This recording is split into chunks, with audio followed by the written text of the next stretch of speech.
Hello internet people, my name is Adam. Today I'm going to teach you how to build a lithium battery without blowing your entire face off. A fire in Lawrenceburg that fire crews say was caused by a lithium-ion battery pack. The consequences can have an explosive impact.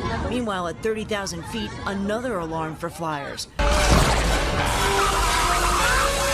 Then in comes lithium titanate.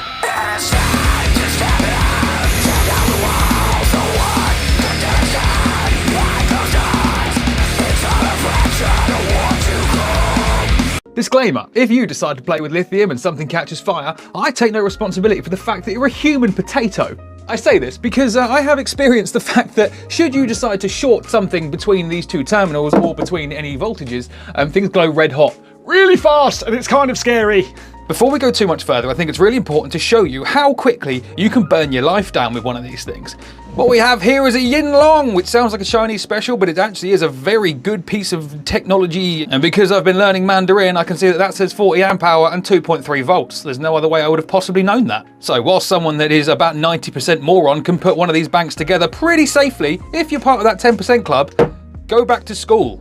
Now, just to emphasize, these really are, they are the safest form of power that you're going to get for the size of them in lithium technology currently. However, what I want to show you first, because if you are part of that 10% ultra moron club, is how fast these things can actually set fire to other bits and pieces.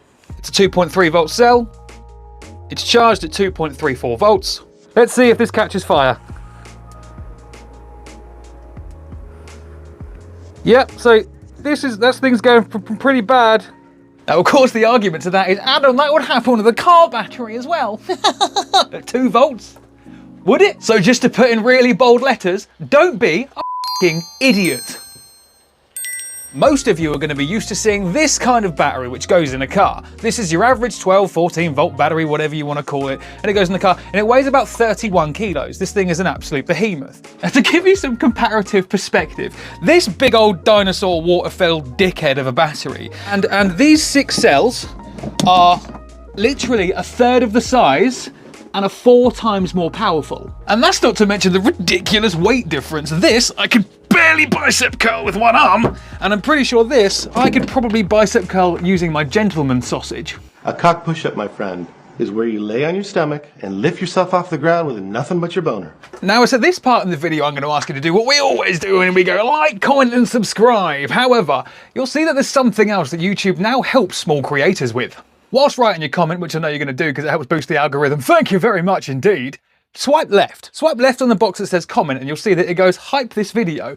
Hyping actually helps small creators like me, everybody under 500,000 subscribers, to get seen by this new hype list that they're putting on YouTube somewhere.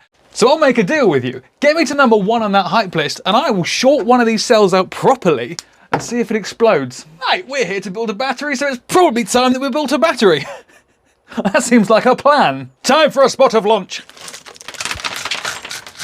Now, if you're after some of these powerful blue pills you can buy off the internet, buy some Viagra. If you're in the UK and you want some lithium, head over to D2U Alternators, who have supplied every piece of lithium for every project I've ever needed. As you will have seen, these cells are 2.3 volts. That's not going to work because we need 14.4 volts to run a car. So what we're going to do is we're going to get 6 cells, put them all together in series, and we'll end up with 14.4 volts. To put things in series, essentially you have to wire a positive to a negative. Now, if that makes you nervous, I'm going to reinforce this, that you've been doing it your whole life and you've just not Why did that judder? I'm going to remind you that you've actually been doing it your whole life. You've just not realised you've been doing it. And if you don't believe me, here's a TV remote and you'll see that we have positive to negative to positive to negative. You have positive to negative. You've already been wiring things in series your entire life. You've just not realised it. You know when you've had Christmas and your kids' toys need 4 fucking batteries? Series. You know the little batteries that you probably put in your stupid little vape pen? Series. You know your wife's vibrate? No, that runs on diesel actually, doesn't it? As I showed you earlier on, these cells are at 2.3 volts, and as we join positive to negative using this piece of aluminium, and we remeasure the outputs, we've doubled our voltage. So that must mean you can just get them out of the box, put them all together, and hey presto, you've got a battery, right? Sure! If you're a pleb. When you first get your cells, put all of your negatives and all of your positives the same way out. You can strip a piece of speaker cable if you want to, anything to join all of these terminals together. I have a bus bar here because I've done this before, and I'm linking all of my negatives together and all of my positives together. And you do this because out of the box, a lot of these will have slightly different voltages between each one. So it could be 2.34, could be 2.16, could be 1.9 something, something, something. They'll generally come with some kind of charge voltage, and they'll all be a bit different. Now, to avoid enormous high voltage sparks as you get down the line, series them together, getting the voltage up every single time, balance them. And what doing this does is essentially creates one big 2.3 volt cell, but they all level out with each other. Of course, once all of your bank is assembled and you're at 14.4 volt and 2.3 volt down here, you must have a cell balancer, but we'll talk about that more later on. Leave your cells like this for about 24 hours, take them apart, they should all be the same voltage. Now, and only now, are you ready to actually build your battery. Should you need to because you're tight on space, you can actually separate the cells, put them wherever you want, and literally, bollocks, you can actually separate the cells and put, it doesn't fit. You can actually just connect these things with cables. There's nothing wrong with that. That way, you can hide them sort of in various nooks and crannies around your car, and if you really want to, you can probably put one up your bum. I wouldn't advise it. You know, sometimes it can be difficult to put into words how much I love that lithium has changed the game. But let me have a go.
So, now you might be thinking, oh hey, we're there, we've got a bank, we've got 14 volts. Well, kind of, sort of, almost, nearly, roughly nearly there. What you have to do now is wire in a balancer. And if you don't have a balancer, then you might as well have just thrown all of this cash and time in the bin. Because what will happen is all of your power gets drawn from this side, because obviously you've got 14 volts at this end. And then this one will give most of the power, this one will give a bit less power, this one will give a bit less power, and go through. And you'll end up with these at really, really low voltage and these ones that are absolutely fine. What a balancer does is keeps track of everything's voltage and sort of balances it out. So these stay at 2.3, these are at 2.3, these are at 2.3, these are at, you're kind of getting the point, right? Not all balancers are created equally, so make sure you've got the right voltage range on your balancer. This one can do 6 to 8S, which is S stands for cells. I know cell starts with a C, don't ask me why, it just does. In hindsight, it probably stands for series. Comes with a clip that goes into the output, like so, clippity clip, done. And here, it even shows you, look, battery negative, there's your ground, 1, 2, 3, 4, 5, 6, 7, up to 8 cells. Hook all of these respective wires up to the positives of that cell. So B1 in this situation is going to be the first positive after the ground. And once you've got everything in place, so we've got earth, positive 1, positive 2, positive 3, positive 4, positive 5, positive 6. You then have your plug, tidy all your wires up, and then you plug it in to your BMS, which hopefully will give you a little light. Ta-da! Remember that the back of this is really conductive, so don't touch any of these with this. That's bad, don't do that.